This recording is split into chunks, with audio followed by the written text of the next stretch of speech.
जदि DG police camp office आगे धारणा दि जाई नथा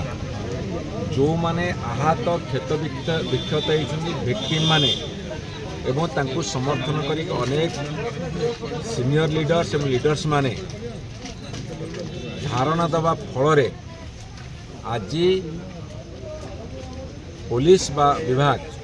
4 जन को अरेस्ट करिसेंती ये यथेष्ट नुहे। जो माने अभियुक्त अछंती विशेष भाव में अनेक समय एभली बर्बरिचित कांड भियाउछंती तांको अरेस्ट करने को जेहेतु कमिशनर पुलिस डीजी द्वारा अथराइज होगी आमको प्रतिश्रुति देले आमे सामूहिक भाव में आंदोलन प्रत्याहार करुचु एवं अल्टीमेटम देइचु जे जदि 5 दिन भितर समस्त अभियुक्त को अरेस्ट न करेंगे